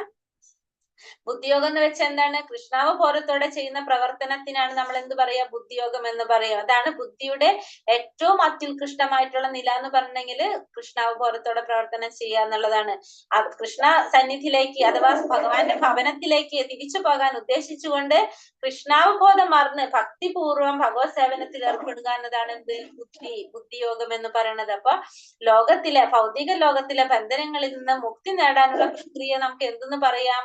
ബുദ്ധിയോഗം എന്ന് പറയാം. അപ്പൊ ഈ ഭൗതിക ലോകത്തിലെ ഈ ബന്ധനങ്ങളിൽ നിന്ന് മുക്തി നേടാനുള്ള ഒരു പ്രക്രിയയാണ് നമ്മൾ എന്തുകൊണ്ട് ഉദ്ദേശിക്കുന്നത്? ബുദ്ധിയോഗം എന്ന് കൊണ്ട് ഉദ്ദേശിക്കുന്നത്. അത് നമുക്ക് എങ്ങനെയാണ് കിട്ടുക? ആ ബുദ്ധിവിശേഷം നമുക്ക് നൽകുന്നത് ആരിലൂടെ ആയിരിക്കും? ഭഗവാൻ ഒരു ആരാധ്യനായിട്ടുള്ള ഒരു ഗുരുവിൽ നിന്ന്, ഒരു ആചാര്യനിലൂടെ ആയിരിക്കും നമുക്ക് എന്ത് നൽകുന്നത്? ആ ഒരു ബുദ്ധി ഭഗവാൻ നൽകാൻ നോക്കുന്നത്. അപ്പൊ നമ്മൾക്ക് അതിന് വേണ്ട യോഗ്യതയാകുമ്പോ അതിന് വേണ്ട ഒരു വ്യക്തിയെ, ഒരു ആചാര്യനെ നമ്മളുടെ മുന്നിലേക്ക് ആര് അയക്കാണ്? ഭഗവാൻ അയക്കാണ്. ആ ഗുരുവിലൂടെ നമുക്ക് വേണ്ട ഒരു ജ്ഞാനം നമുക്ക് നൽകണ ഒരു ബുദ്ധിവിശേഷം നമുക്ക് കിട്ടുമെന്നാണ് ഭഗവാൻ ഇവിടെ പറയുന്നത്. വിശ്വാസിനായ ഒരു ആധ്യാത്മിക ഗുരു ഇന്നുണ്ടായാലും ഒരു ആധ്യാത്മിക സംഘടന ഉൾപ്പെട്ടാലും ശരി, മുന്നേറാൻ ഉതകുന്ന ബുദ്ധിശക്തി ഒരാൾക്കില്ലെങ്കിൽ അയാൾക്ക് കൃഷ്ണൻ അന്തര്യാമിയായിരുന്നു ഉപദേശം നൽകുന്നു. ഇനി അത് മാത്രമല്ല, ഒരാൾക്കൊരു ഗുരു ഉണ്ടായിരുന്നില്ല എന്നൊക്കെ, വിശ്വാസനായിട്ടുള്ള ഒരു ഗുരു ഇല്ല, ഗുരു ഉണ്ടായാലും ഒരു ആധ്യാത്മിക സംഘടന ഉൾപ്പെട്ടാലും ശരി, ഒരു ഗുരു ഉണ്ട്, ആധ്യാത്മിക സംഘടനയിലൊക്കെ ഉണ്ട്, എന്നിട്ടും മുന്നേറാൻ സാധിക്കണില്ലെങ്കിൽ, അതിനുള്ള ബുദ്ധിശക്തി ഓർമ്മശക്തി അയാൾക്ക് ഇല്ലെങ്കിൽ, ഭഗവാൻ എന്താണ്? ഭഗവാൻ നമ്മളുടെ ഒക്കെ ഹൃദയത്തില് പരമാത്മ രൂപത്തിൽ ഇരിക്കുന്നുണ്ട്. അല്ലാതെ മനസ്സിലാക്കുന്ന ഭഗവാൻ എന്താണ്? അന്തര്യാമിയായി ഇരുന്നു കൊണ്ട് നമുക്ക് വേണ്ട നിർദ്ദേശങ്ങളും ഉപദേശങ്ങളും നൽകാണ് ചെയ്യുന്നത്. അപ്പോഴും ഭഗവാൻ നമ്മളെ കൈവെടിയുന്നില്ല. ആ ഒരു സമയത്തും നമ്മളുടെ ഓരോ കുറവുകളും മനസ്സിലാക്കിക്കൊണ്ട് ഭഗവാൻ നമുക്ക് അതിന് വേണ്ട ബുദ്ധിശക്തി ഭഗവാൻ അന്തര്യാമിയായി ഇരുന്നു കൊണ്ട് നമുക്ക് നൽകാണ് ചെയ്യുന്നത്. അങ്ങനെ ആ ഭക്തനും അവസാനത്തിൽ പ്രയാസം കൂടാതെ ഭഗവാനിൽ എത്തിച്ചേരാനായിട്ട് ഇടവരുന്നു. നിരന്തരം കൃഷ്ണാവബോധത്തോടെ ജീവിക്കുകയും പ്രഭക്തിയോടെ കൃഷ്ണന്റെ സേവ ചെയ്യുകയുമാണ് ആവശ്യമായ യോഗ്യത. ഭക്തൻ കൃഷ്ണന് വേണ്ടി എന്തെങ്കിലും പ്രവൃത്തി ചെയ്യണം. അപ്പൊ അങ്ങനെ ആ ഭക്തനും അവസാനത്തിൽ പ്രയാസം കൂടാതെ ഭഗവാനിൽ എത്തിച്ചേരാൻ ഇടവരുന്നു. നിരന്തരം കൃഷ്ണാവബോധത്തോടെ ജീവിക്കുകയും പ്രേമഭക്തിയോടെ കൃഷ്ണന്റെ സേവ ചെയ്യുകയുമാണ് ആവശ്യമായ യോഗ്യത. ഭക്തൻ കൃഷ്ണന് വേണ്ടി എന്തെങ്കിലും പ്രവൃത്തി ചെയ്യണം എന്ന് പറഞ്ഞപ്പോ ആ ഭഗവാനിൽ എത്തിച്ചേരാനായിട്ട് ആ ഭക്തനും ഇടവരും. അപ്പൊ അതിനു വേണ്ടിയിട്ട് എന്താ ചെയ്യേണ്ടത്? നിരന്തരം കൃഷ്ണാവബോധത്തോടെ ജീവിക്കുകയും പ്രേമഭക്തിയോടെ ഭഗവാന്റെ സേവനങ്ങളും ചെയ്യുക. ഇതാണ് ഭഗവാൻ പറഞ്ഞിരിക്കുന്ന ക്വാളിഫിക്കേഷൻ പറഞ്ഞിരിക്കുന്നത്. ഭക്തൻ കൃഷ്ണന് വേണ്ടി എന്തെങ്കിലും പ്രവൃത്തി ചെയ്യണം, അത് പ്രേമപൂർവ്വമാവുകയും വേണം. അപ്പൊ ഭഗവാന് വേണ്ടിയിട്ട് എപ്പോഴും ഭക്തന്മാർ എന്ത് ചെയ്തുകൊണ്ടിരിക്കണം? ഓരോ സേവനങ്ങൾ ചെയ്തുകൊണ്ടിരിക്കണം. എങ്ങനെ? പ്രേമപൂർവ്വമായിട്ടുള്ള സേവനങ്ങളായിരിക്കണം ചെയ്യേണ്ടത്. ആത്മസാക്ഷാത്കാരത്തിന്റെ മാർഗത്തിൽ മുന്നോട്ട് പോകാൻ തക്ക ബുദ്ധിശക്തി ഇല്ലെങ്കിലും ഇങ്ങനെ ഭക്തിപൂർവമായിട്ടുള്ള ഭഗവത് സേവനം നിർവാജ്യം ഏർപ്പെട്ടുകൊണ്ടിരുന്നാല് അയാൾ പുരോഗതിക്കും, ഭഗവത് സന്നിധി പോകുമെന്നതിനുള്ള അവസരം കൃഷ്ണൻ നൽകും. അപ്പൊ നമ്മൾ എന്ത് ചെയ്യണം? ഈ ഭഗവാന്റെ ഭക്തിപൂർവമായിട്ടുള്ള ഭഗവത് സേവനത്തില് നിർവ്യാജം ഏർപ്പെട്ടുകൊണ്ടിരുന്നു കഴിഞ്ഞാല് അയാൾക്ക് പുരോഗതി ഉണ്ടാകുന്ന മാത്രമല്ല, ഭഗവത് സന്നിധി പോകാനുള്ള ഒരു അവസരം ആ ഭഗവാൻ അവർക്ക് നൽകുകയും ചെയ്യുമെന്നിവിടെ ഭഗവാൻ എടുത്തു പറയാണ് നമുക്ക്. തേഷാമേവാനുകമ്പാർത്ഥം അഹമജ്ഞാന ചന്തമഃ നാശയാമ്യാത്മഭാവസ്ഥോ ജ്ഞാനദീപേന ഭാസുത. അവരിൽ സവിശേഷ അനുകമ്പയോടെ ഞാൻ ഹൃദയസ്ഥനായിട്ട് ജ്ഞാനദീപം കൊണ്ട് അവരുടെ അജ്ഞാനജന്യമായ തപസ്സിനെ അകറ്റുന്നു. ഇനി ഭഗവാൻ എന്താ ചെയ്യണത്? അങ്ങനെയുള്ളവരില് സവിശേഷ അനുകമ്പയോടെ ഞാൻ ഹൃദയസ്ഥനായിക്കൊണ്ട് ജ്ഞാനദീപം കൊണ്ട് അവരിലുള്ളിൽ എന്ത് പ്രകാശിപ്പിക്കാണ്? ജ്ഞാനം പ്രകാശിപ്പിക്കാണ്. ആ അറിവ് നൽകിക്കൊണ്ട്, അറിവിന്റെ വെളിച്ചം നൽകിക്കൊണ്ട് അവരുടെ ഉള്ളിലെ അജ്ഞാനജന്യമായ, അജ്ഞാനം കൊണ്ടുണ്ടായ ആ ഇരുട്ടിനെ എന്താക്കി മാറ്റാണ് ഭഗവാൻ? അത് അകറ്റാണ് വെളിച്ചമാക്കി മാറ്റാണ്, ആ തമസിനെ മാറ്റിക്കളയാണ് ചെയ്യുന്നത്. അപ്പൊ ഭഗവാൻ എന്താ പറയണത്? ഭക്തിയുര സേവനത്തിൽ ഏർപ്പെടുക, തികഞ്ഞ കൃഷ്ണാവബോധത്തോടെ ഭക്തിയുര സേവനത്തിൽ ഏർപ്പെടണം എന്നാണ് ഭഗവാൻ ഇവിടെ എടുത്തു പറയണത്. ഇപ്പൊ വിവേചന ബുദ്ധി ഉപയോഗിക്കാതെ ശുദ്ധജ്ഞാനം ഉണ്ടാവില്ല എന്ന് തത്വജ്ഞാനികളൊക്കെ കരുതുന്നുണ്ടെങ്കിലും ഭഗവാൻ ഈ ശ്ലോകത്തിലൂടെ അതിന് ഉത്തരം നൽകാണ് ചെയ്യുന്നത്. വിദ്യാഭ്യാസമോ വൈദിക പ്രമാണങ്ങളെ പറ്റിയുള്ള വേണ്ടത്ര അറിവോ ഇല്ലാത്തവർക്ക് പോലും ശുദ്ധ ഭക്തിയുടെ സേവനം ചെയ്യുകയാണെങ്കിൽ അവർക്ക് ഭഗവാന്റെ സഹായം ലഭിക്കുമെന്നാണ് ഭഗവാൻ ഈ ശ്ലോകത്തിലൂടെ പറഞ്ഞു തരുന്നത് നമുക്ക്. അപ്പൊ ഭഗവാൻ അവരെ സഹായിക്കും. അവരുടെ ഉള്ളിലെ തമസിനെ അകറ്റാനായിട്ട് ആര് ചെയ്യുന്നു പറയുന്നു? ഭഗവാൻ പറയാണ് മാറ്റിത്തരുന്നത്. ജീവിതത്തിന് വേണ്ടുന്ന ഭൗതിക ആവശ്യങ്ങളെ പറ്റി ഭക്തൻ വിഷമിക്കേണ്ടതില്ല, ഉത്കണ്ഠയും വേണ്ട. ഹൃദയത്തിലെ അന്ധകാരം നീങ്ങിപ്പോയാൽ തന്റെ ഭക്തന്റെ സേവനത്താൽ സന്തുഷ്ടനായ ഭഗവാൻ ആവശ്യങ്ങളെല്ലാം നിറവേറ്റി കൊടുക്കുന്നു. ഇതാണ് ഭഗവത്ഗീതയിലെ ഉപദേശങ്ങളുടെ സാരം. ഭഗവത്ഗീത പഠനം വഴി ഒരാൾക്ക് ഭഗവാന് സ്വയം സമർപ്പിതനായി തീരുവാൻ കഴിയും. ഭക്തിപൂർവ്വം കൃഷ്ണന്റെ സേവനത്തിൽ മുഴുകുകയും ചെയ്യാം. സർവവും ഭഗവാൻ ഏറ്റെടുക്കുന്നതോടെ ഭക്തൻ ഭൗതിക പ്രയത്നങ്ങളിൽ നിന്നെല്ലാം തികച്ചും മുക്തനാകുന്നു. അപ്പോ ജീവിതത്തിന് വേണ്ടുന്ന ഭൗതിക ആവശ്യങ്ങളെ പറ്റി ഭക്തന് വിഷമിക്കേണ്ട ആവശ്യം വരുന്നില്ല. കാരണം എന്താണ്? ഭക്തിയുറ സേവനങ്ങൾ ചെയ്തുകൊണ്ടിരുന്നു കഴിഞ്ഞാല് നമുക്ക് വേറെ യാതൊരു ഉത്കണ്ഠയുടെ ആവശ്യമില്ല എന്നാണ് ഭഗവാൻ പറയുന്നത്. അപ്പൊ ഹൃദയത്തിലെ അന്ധകാരം മാറ്റുക മാത്രമല്ല ഭഗവാൻ ചെയ്യുന്നത്, ഭക്തന്റെ സേവനത്തിൽ സന്തുഷ്ടനായി കഴിഞ്ഞാൽ ഭഗവാൻ ആ ഭക്തന്റെ ആവശ്യങ്ങളെല്ലാം നിറവേറ്റി കൊടുക്കുകയാണ് ചെയ്യുന്നത്. അപ്പൊ ഭൗതികമായിട്ടുള്ള എന്തെങ്കിലും പ്രയാസങ്ങളും വിഷമങ്ങളും ഉത്കണ്ഠകളും ഒക്കെ ഉണ്ടെങ്കിൽ ഭഗവാൻ എന്ത് ചെയ്യാണ്? അത് മുഴുവനും ആര് നിറവേറ്റി കൊടുക്കാണ്?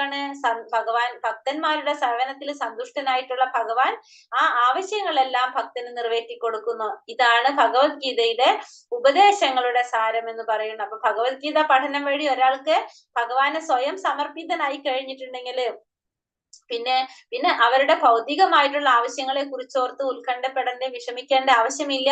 അവർക്ക് വേണ്ട എല്ലാ സഹായങ്ങളും ആവശ്യങ്ങളും ആര് ചെയ്തു കൊടുക്കാണ്? ഭഗവാൻ ചെയ്തു കൊടുക്കാണ്. അതിന് നമ്മൾ എന്താ ചെയ്യേണ്ടത്? ഭക്തിപൂർവ്വം ഭഗവാന്റെ സേവനത്തിൽ മുഴുകണം എന്നാ പറയണം. മുഴുകുകയും ചെയ്യാം. പിന്നെ സർവവും ഭഗവാൻ ഏറ്റെടുക്കുന്നതോടെ ഭക്തൻ ഭൗതിക പ്രയത്നങ്ങളിൽ നിന്നെല്ലാം തികച്ചും മുക്തനാകുന്നു. ഇതൊക്കെ ഭഗവാൻ എന്തിനാ ചെയ്തു തരുന്നത്? ഭഗവാന് ഭക്തിയുത സേവനം ചെയ്തുകൊണ്ടിരിക്കുക. പിന്നെ ഭക്തിയുത സേവനം ചെയ്തുകൊണ്ട് പരിശുദ്ധരായിക്കൊണ്ട് ഭഗവാന്റെ ധാമത്തിലോട്ട് തിരിച്ചു പോകാം. അതാണ് ആരുടെ ലക്ഷ്യം? ഭഗവാന്റെ ലക്ഷ്യം. ഈ ശ്ലോകം, ഈ 4 ശ്ലോകം 8 മുതൽ 8, 9, 10, 11 ഭഗവത്ഗീതയുടെ ചതുശ്ലോകി ഭഗവത്ഗീത എന്നാ പറയുന്നത്. ഈ ശ്ലോകങ്ങള് ഈ ഭഗവത്ഗീതയുടെ മൊത്തം മീനിങ് പറയുന്ന ശ്ലോകമാണ് ഈ 4 ശ്ലോകത്തിൽ പറയുന്നത്. അപ്പൊ ഈ 4 ശ്ലോകം വായിക്കുന്നത് വളരെ നല്ലതാണ്. 10ാം അധ്യായത്തിലെ 8, 9, 10, 11. അർജുന ഉവാച പരബ്രഹ്മ പരന്ധാമ പവിത്രം പരമം ഭവാൻ പുരുഷം ശാശ്വതം ദിവ്യം ആദിദേവാമജം വിഭും ആഹുസ്ത്വമൃഷയാ സർവേ ദേവർഷിർനാരദസ്തഥാ അസിതോ ദേവലോ വ്യാസ സ്വയം ചൈവാബ്രമീഷിമേ.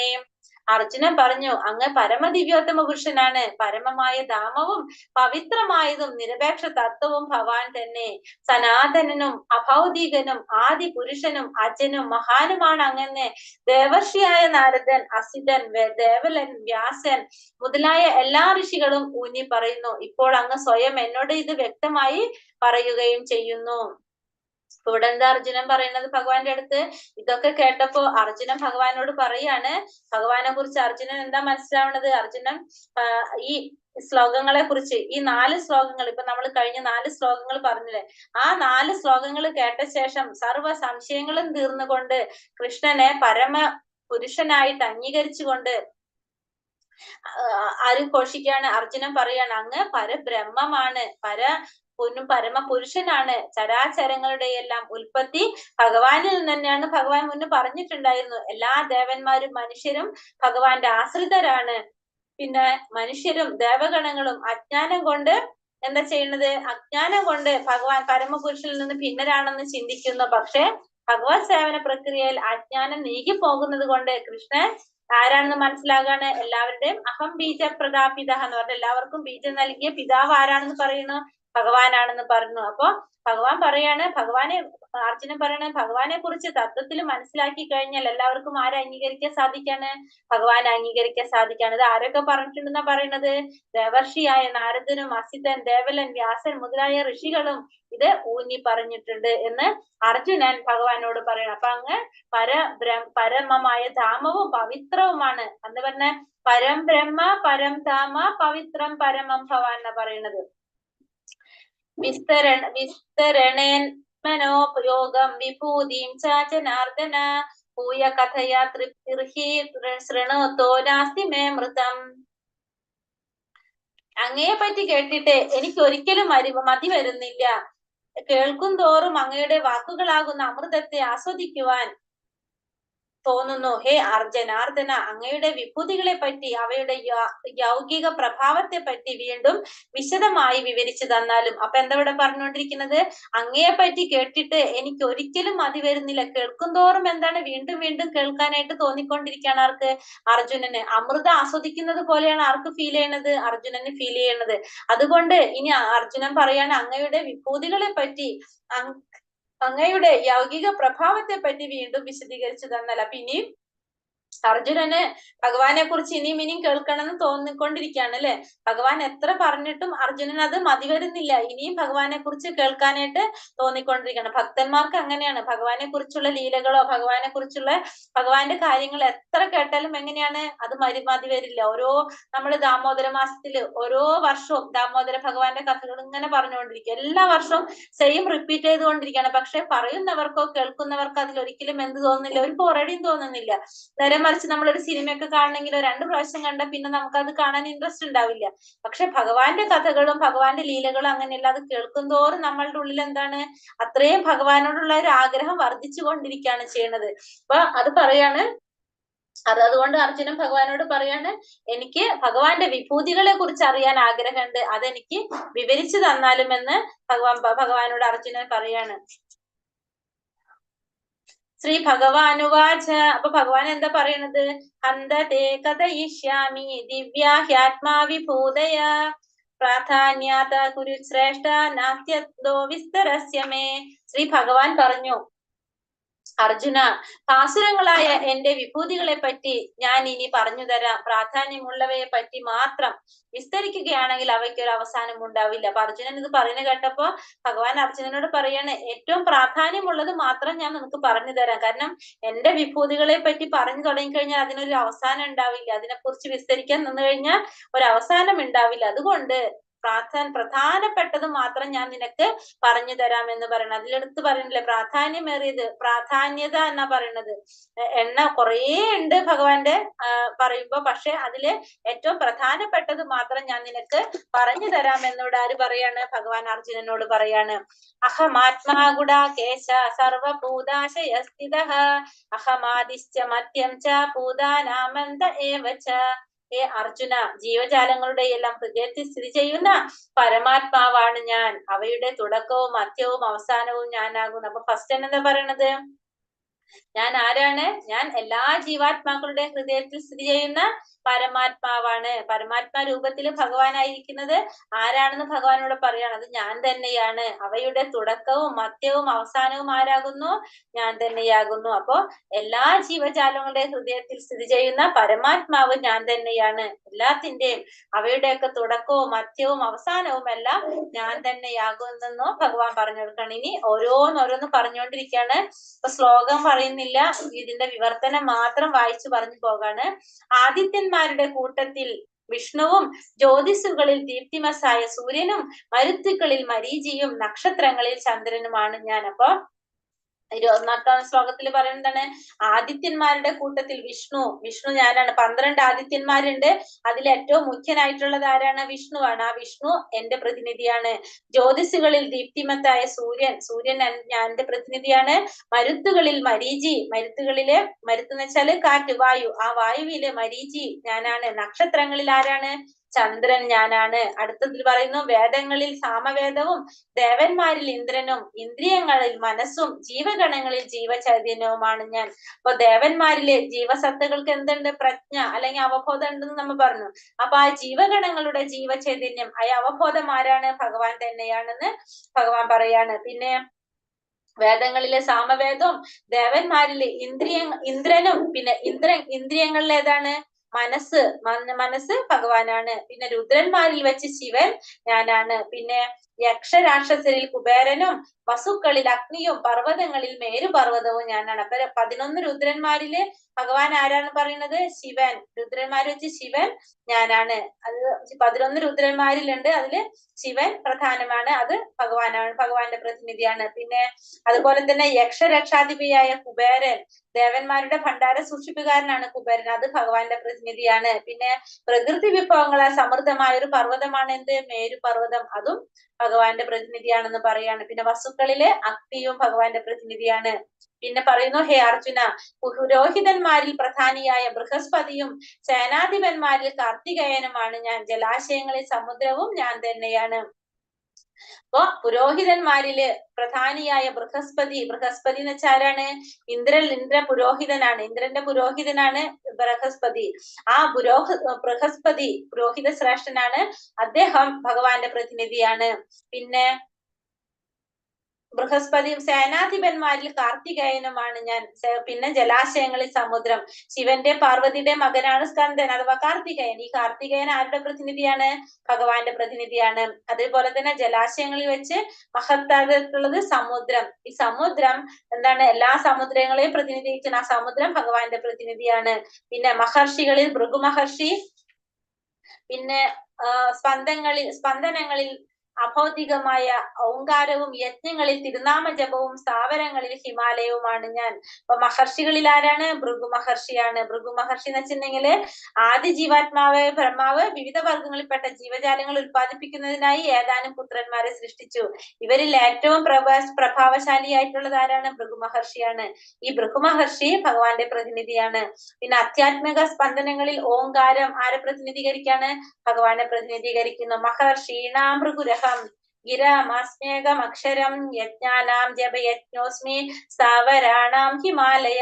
മഹർഷികളിൽ ഭൃഗു മഹർഷിയും, സ്പന്ദനങ്ങളിൽ അഭൗതികമായ ഓങ്കാരവും, യജ്ഞങ്ങളിൽ തിരുനാമ ജപവും, സ്ഥാവരങ്ങളിൽ ഹിമാലയവും ഞാൻ തന്നെയാണെന്ന് ഭഗവാൻ ഇവിടെ നമ്മുടെ അടുത്ത് പറഞ്ഞു തരാണ്. പിന്നെ പറയുന്നു വൃക്ഷങ്ങളിൽ അശ്വത്ഥവും, ദേവർഷിമാരിൽ നാരദനും, ഗന്ധർവന്മാരിൽ ചിത്രരഥനും, യോഗസിദ്ധി നേടിയവരിൽ കപില മുനിയും ഞാനാണ്.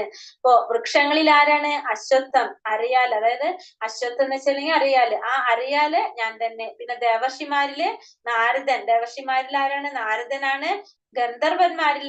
ഗന്ധർവന്മാരില് ചിത്രരഥൻ. അപ്പൊ ദിവ്യ ഗായകന്മാരുടേതാണ് ഗന്ധർവ ലോകം. ആ ഗന്ധർവ ലോകത്തില് ആരാണ് ശ്രേഷ്ഠൻ? ചിത്രരഥനാണ് ശ്രേഷ്ഠൻ. പിന്നെ യോഗസിദ്ധി നേടിയവരില് കപിലൻ. പൂർണ്ണത നേടിയ ജീവാത്മാക്കളില് ദേവഹൂതിയുടെ പുത്രനാണ് ആര്? കപിലൻ. ആ കപിലൻ കൃഷ്ണന്റെ പ്രതിനിധിയാണ്. കൃഷ്ണന്റെ ഒരു അവതാരം കൂടിയാണ് ആര്? കപിലൻ. പിന്നെ കപില സിദ്ധാന്തം ഭാഗവതത്തിൽ പറഞ്ഞിട്ടുള്ളതാണ്. പിന്നെ കപില മുനിയും ഭഗവാൻ തന്നെയാണ്. പിന്നെ അശ്വങ്ങളിൽ ഞാൻ ഉച്ചൈസ്രവസ്, ആനകളിൽ ഇന്ദ്രവാഹനമായ ഐരാവതവും, മനുഷ്യരിൽ രാജാവുമാണ് ഞാൻ. അപ്പോ അശ്വങ്ങളിൽ ആരാണ്? ഉച്ചൈസ്രവസാണ്. അമൃത് കടഞ്ഞെടുത്ത സമയത്ത് അതിൽ നിന്ന് വന്നതാണ് എന്തൊക്കെ? ഈ ഉച്ചൈസ്രവസും ഐരാവതവും. ഇത് രണ്ടും ഭഗവാന്റെ പ്രതിനിധിയാണ്. പിന്നെ മനുഷ്യരിൽ ആരാണ്? രാജാവ് ഭഗവാന്റെ പ്രതിനിധിയാണെന്ന് പറയുന്നു.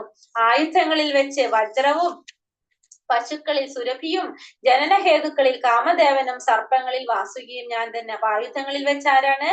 വജ്രമാണ്. പിന്നെ പശുക്കളില് സുരഭി പശു. നമുക്കറിയാം ഭഗവാന്റെ ഗോലോക വൃന്ദാവനത്തിൽ നമ്മൾ പറഞ്ഞില്ലേ, സുരഭി പശുവിനെ കുറിച്ച് പറഞ്ഞു. ആ പശുക്കള് കൃഷ്ണലോകത്തേ ഉള്ളൂ. ആ പശുക്കള് ഭഗവാന്റെ പ്രതിനിധിയാണ്. പിന്നെ പിന്നെ ഉത്പത്തിക്ക് ആവശ്യമായ ലൈംഗിക തൃഷ്ണയാണെന്ന് കന്ദർപ്പൻ. ഈ കന്ദർപ്പനും കൃഷ്ണന്റെ പ്രതിനിധീകരിക്കുന്നു. കന്ദർപ്പനും പിന്നെ കാമദേവൻ. പിന്നെന്താണ് പറഞ്ഞത്? സർപ്പങ്ങളിൽ വാസുകിയും ഭഗവാന്റെ പ്രതിനിധിയാണെന്ന് പറയാണ്. പിന്നെ അനേക ഫണങ്ങളോട് കൂടിയ നാഗങ്ങളിൽ അനന്തനാണ് ഞാൻ. അനന്തൻ ഭഗവാന്റെ പ്രതിനിധിയാണ്. പിന്നെ ആര്യമാവ് കൃഷ്ണന്റെ പ്രതിനിധിയാണ്. പിതൃക്കളിൽ ആര്യമാവ്, ജലജീവികളിൽ വരുണൻ, ശിക്ഷകരിൽ മൃത്യുദേവനായിട്ടുള്ള യമനും ഭഗവാന്റെ പ്രതിനിധിയാണ്. അപ്പോ കൃഷ്ണന്റെ പ്രതിനിധികളാണ്. പിതൃക്കളുടെ ലോകത്തില് കൃഷ്ണന്റെ പ്രാതിനിധ്യം വഹിക്കുന്നത് ആരാണ്? ആര്യമാവാണ്. ദുഷ്കർമ്മികളെ ശിക്ഷിക്കാനായിട്ട് പലതരത്തില് ആര് ചെയ്യുന്നുണ്ട്? യമൻ ചെയ്യുന്നുണ്ട്. ആ യമൻ ആരാണ്? ഭഗവാന്റെ പ്രതിനിധിയാണ്. പിന്നെ ഭൂമിക്ക് തൊട്ടടുത്താണ് യമന്റെ ലോകം. പിന്നെന്താണ്? മൃത്യു. മഹാപാപികളെ മരണശേഷം യമൻ അങ്ങോട്ട് അയക്കുന്നു. അപ്പൊ മൃത്യു ആയിട്ട് വരുന്നതും ആര് തന്നെയാണ്? ഭഗവാൻ തന്നെയാണ്. മൃത്യുവിന്റെ ദേവതയായിട്ടുള്ള യമനും ഭഗവാന്റെ പ്രതിനിധിയാണെന്ന് ഭഗവാൻ പറയുന്നു. ദൈത്യന്മാരിൽ ഞാൻ ഭക്തപ്രഹ്ലാദനാണ്. കീഴ്പ്പെടുത്തുന്നവയിൽ കാലവും, വന്യമൃഗങ്ങളിൽ സിംഹവും, പക്ഷികളിൽ ഗരുഡനും ഞാൻ തന്നെ. അപ്പോ ദിതിയും അതിഥിയും സഹോദരിമാരാണ്. അതിൽ ദിതിയുടെ മക്കളാണ് ദൈത്യന്മാര്, അതിഥിയുടെ മക്കള് ആദിത്യന്മാര്. ഇതില് ദൈത്യന്മാരില് ഭക്തപ്രഹ്ലാദൻ ഭഗവാന്റെ പ്രതിനിധിയാണ്. കീഴ്പ്പെടുത്തുന്നവയിൽ എന്താണ്? കാലത്തിന് മാത്രമാണ് ഭൗതിക പ്രപഞ്ചത്തിൽ ഏതൊന്നിനെയും മാറ്റിമറിക്കാനായിട്ട് കഴിവുള്ളത്. ആ കാലം ഭഗവാന്റെ പ്രതിനിധിയാണ്. പിന്നെ വന്യമൃഗങ്ങളില് സിംഹത്തെ പ്രതിനിധീകരിക്കുന്നു. അത് ഏറ്റവും കരുത്തേറിയിട്ടുള്ള ഒരു മൃഗമാണ് സിംഹം. ആ സിംഹം ഭഗവാനെ പ്രതിനിധീകരിക്കുന്നു. പക്ഷികളില് ഭഗവാൻ ഗരുഡനെ പ്രതിനിധീകരിക്കുന്നു. അപ്പൊ ഭഗവാന്റെ വാഹനമാണ് ആര്? ഗരുഡൻ. ആ ഗരുഡൻ എന്താണ്? ഭഗവാനെ പ്രതിനിധീകരിക്കുന്നതാണ്. പിന്നെ അടുത്തതിൽ പറയുന്നു ജലജന്തുക്കളിൽ വെച്ച് വലിപ്പം കൂടിയ മനുഷ്യർക്ക് ആപത്കരമായ സ്രാവ്, അത് ഭഗവാന്റെ പ്രതിനിധിയാണെന്ന് പറയുന്നു. പിന്നെ സൃഷ്ടിയുടെ ആദിമന്ത്യാവസാനങ്ങൾ ഞാൻ തന്നെ. അർജുന, ശാസ്ത്രങ്ങളിൽ അധ്യാത്മശാസ്ത്രവും തർക്കശാസ്ത്രങ്ങളിൽ നിർണയ സത്യവും ആരാണ്? ഞാൻ തന്നെയാണ്. അപ്പൊ സൃഷ്ടിയുടെ ആദ്യവും മധ്യവും അവസാനവും ആര് തന്നെയാണ്? ഞാൻ തന്നെയാണ്. പിന്നെ ശാസ്ത്രങ്ങളില് അധ്യാത്മശാസ്ത്രവും തർക്കശാസ്ത്രങ്ങളിൽ നിർണയ സത്യവും ആരാണ്? അതും ഭഗവാൻ തന്നെയാണെന്ന് ഭഗവാൻ പറയുന്നു. അക്ഷരങ്ങളിൽ എന്താണ്? അകാരം ഞാനാണ്. പിന്നെ സാമസങ്ങളില് ദ്വന്ദ്വ സമാസവും ഞാൻ. അനവസമായ കാലവും സൃഷ്ടികർത്താക്കളിൽ ബ്രഹ്മാവും ഞാനാണ്. അപ്പൊ അക്ഷരമാലയിലെ അകാരമന്ത്രം ആരാണ്? ഭഗവാനെ പ്രതിനിധീകരിക്കുന്നതാണ്. പിന്നെ അത് കൂടാതെ എന്താ പറയണത്,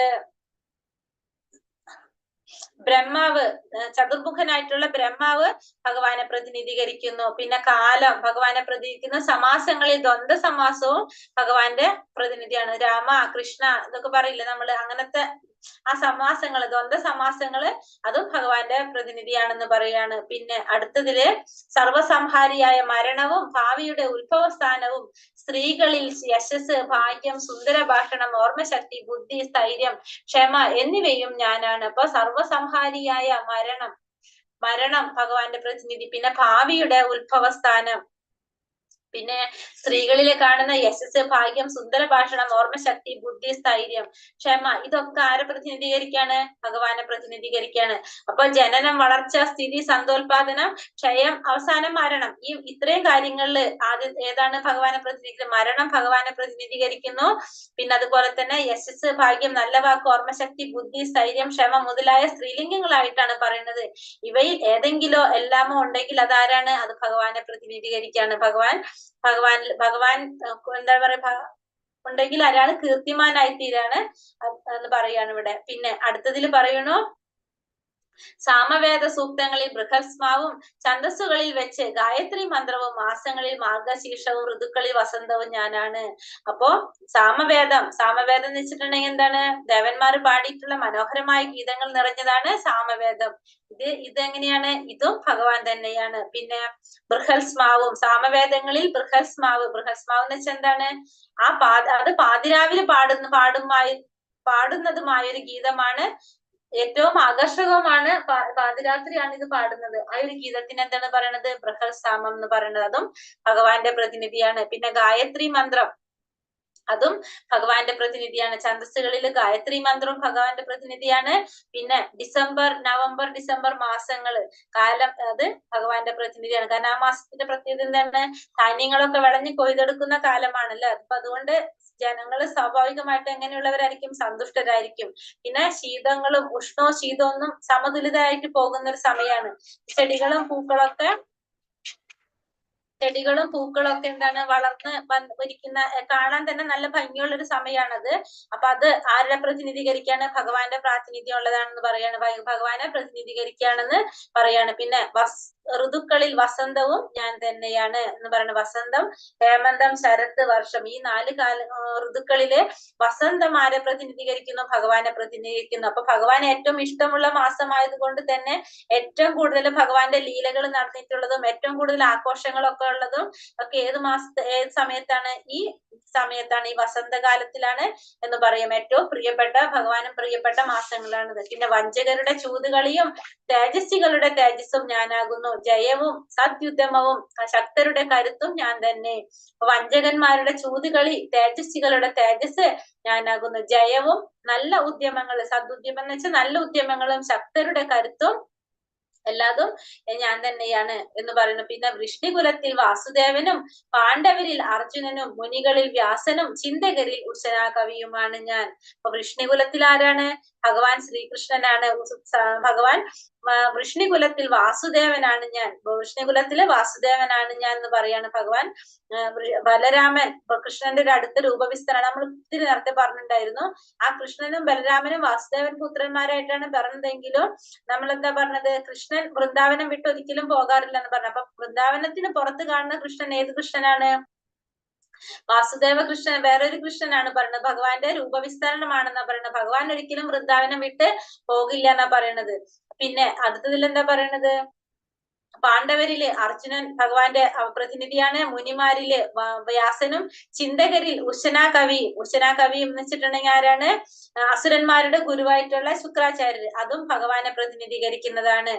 നിയമരാഹിത്യങ്ങളെ അടിച്ചമർത്തുന്ന പദ്ധതികളിൽ ദണ്ഡം അഥവാ ശിക്ഷ, വിജയം കാക്ഷിക്കുന്നവരുടെ നീതി എന്നിവയും, ഗോപ്യങ്ങളിൽ മൗനവും, ജ്ഞാനികളുടെ ജ്ഞാനവും ഞാനാണ്. അപ്പൊ ദുഷ്കൃതികളെ അടിച്ചമർത്താനായിട്ട് ദണ്ഡ്, അത് ഭഗവാനെ പ്രതിനിധീകരിക്കാണ്. പിന്നെ ഗോപ്യങ്ങളില് നമ്മൾ പറഞ്ഞ ഗോപ്യങ്ങളില് എന്താണ് പറയുന്നത്? ഞാൻ ശ്രവണം, മനനം, ധ്യാനം, ഈ മൂന്നെണ്ണത്തില് മനനം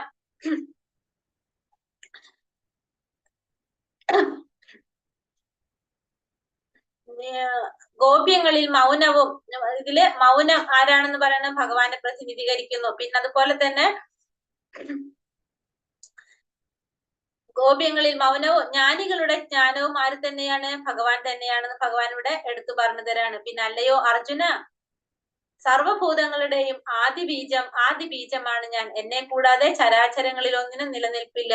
എന്ന് പറയണ ഇത് എല്ലാത്തിനും കാരണത്തിന് ആവിർഭാവത്തിന് ആരാണ് കാരണം? എല്ലാത്തിന്റെയും ബീജം ഭഗവാനാണ്. അഹം ബീജ പ്രദാപിതാഹ എന്ന് പറയുന്നത്, എല്ലാതും ഭഗവാനാണ് വന്നിരിക്കുന്നത്, ഭഗവാനാണ് എല്ലാത്തിനും ബീജം പ്രദാനം ചെയ്തിരിക്കുന്നത്. കൃഷ്ണന്റെ ശക്തി ഇല്ലെങ്കിൽ ഒന്നിനും നിലനിൽപ്പില്ല. അതുകൊണ്ട് സർവശക്തൻ എന്നാണ് ഭഗവാനെ പറയുന്നത്. അപ്പൊ ഭഗവാന്റെ ശക്തിയിൽ ഉറച്ചു നിൽക്കാത്തത് എന്തും മായയായിട്ടാണ് അറിയപ്പെടുന്നത്. അതുകൊണ്ട് ഈ ഭഗവാനിൽ ഉറച്ചു നിൽക്കാത്ത എന്ത് ചരാചരങ്ങളായിക്കോട്ടെ ഒന്നിനും ഭഗവാൻ ഇല്ലാതെ ഒന്നിനും നിലനിൽക്കാൻ സാധിക്കില്ല എന്നുള്ളതും ഭഗവാനോട് അർജുനനോട് പറഞ്ഞു കൊടുക്കാണ്. നാന്തോസ്തി മമ ദിവ്യാനാം വിഭൂതീനാം പരം തപ ഏഷാതുദ്ദേശത പ്രോക്ത വിഭൂതിർവിസ്തരോ മയഃ. ശത്രുക്കളെ ജയിക്കുന്നവനെ, എന്റെ ദിവ്യ വിഭൂതികൾക്ക് അവസാനമില്ല. എന്റെ അനന്തമായ വിഭൂതികളുടെ ഒരു സൂചന മാത്രം. ഞാൻ ഈ പറഞ്ഞതൊക്കെ എന്റെ വിഭൂതികളുടെ ഒരു സൂചന മാത്രമാണ്. എന്താ പറയുന്നത് ഇവിടെ? ശത്രുക്കളെ ജയിക്കുന്നവനെ, എന്റെ വിഭൂതികൾക്ക് അവസാനമില്ല.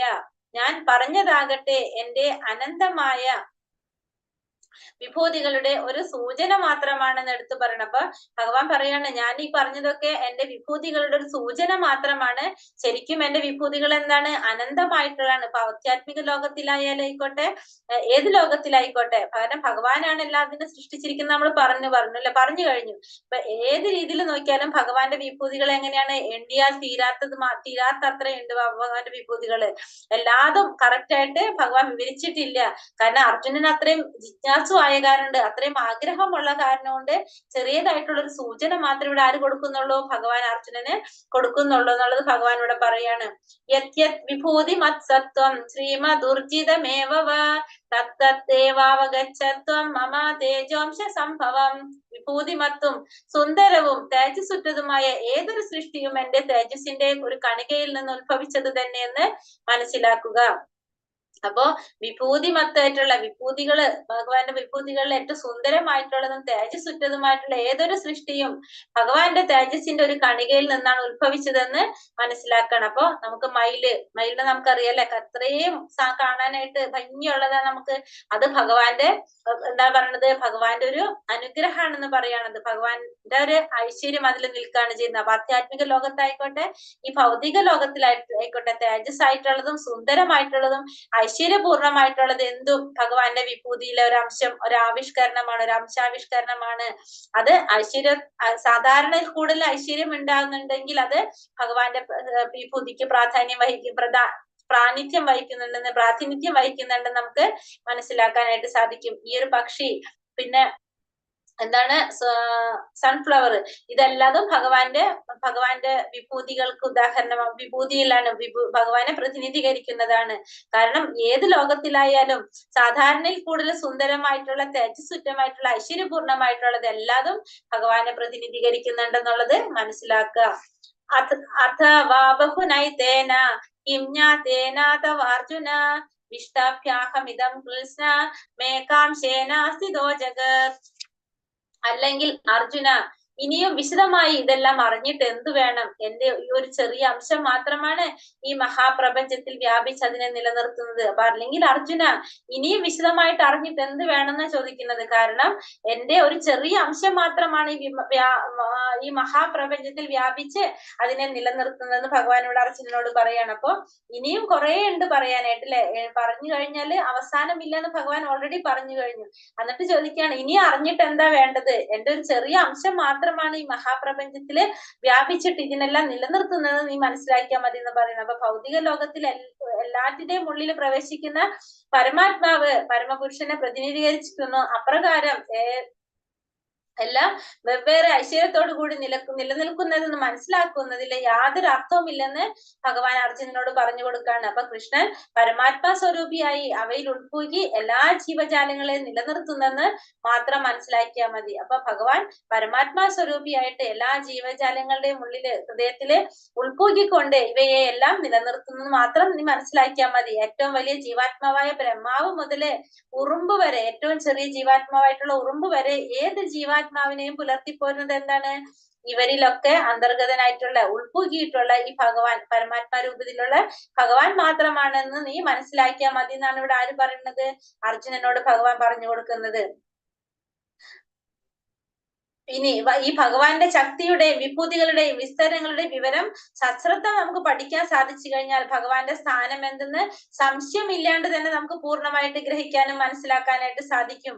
അത് മാത്രമല്ല ഭഗവാനെ മനസ്സിൽ ഉറപ്പിക്കാനും തന്റെ ഭാഗിക പ്രതിനിധിയും സർവാന്തര്യാമിയുമായ പരമാത്മാവിന്റെ രൂപത്തില് ഭഗവാൻ എങ്ങും വ്യാപിച്ചിരിക്കുന്നെന്ന് മനസ്സിലാക്കിക്കൊണ്ട് നമുക്ക് ഭഗവാന്റെ സേവനത്തില് മുഴുകാനായിട്ട് സാധിക്കും. എങ്ങനെ? മനസ്സ് ഭഗവാനിൽ ഉറപ്പിച്ചുകൊണ്ട് സ്ഥിരമായിട്ട് അതീന്ദ്രിയ അവസ്ഥയിൽ ഭഗവാനിൽ മുഴുകാനായിട്ട് നമുക്ക് സാധിക്കുമെന്നും ഭഗവാൻ ഇവിടെ എടുത്തു പറയണം. അപ്പൊ ഇതിനെക്കുറിച്ച് നീ കൂടുതലൊന്നും അറിയേണ്ട ആവശ്യമില്ല. പക്ഷെ നീ എന്ത് മനസ്സിലാക്കിയാൽ മതി?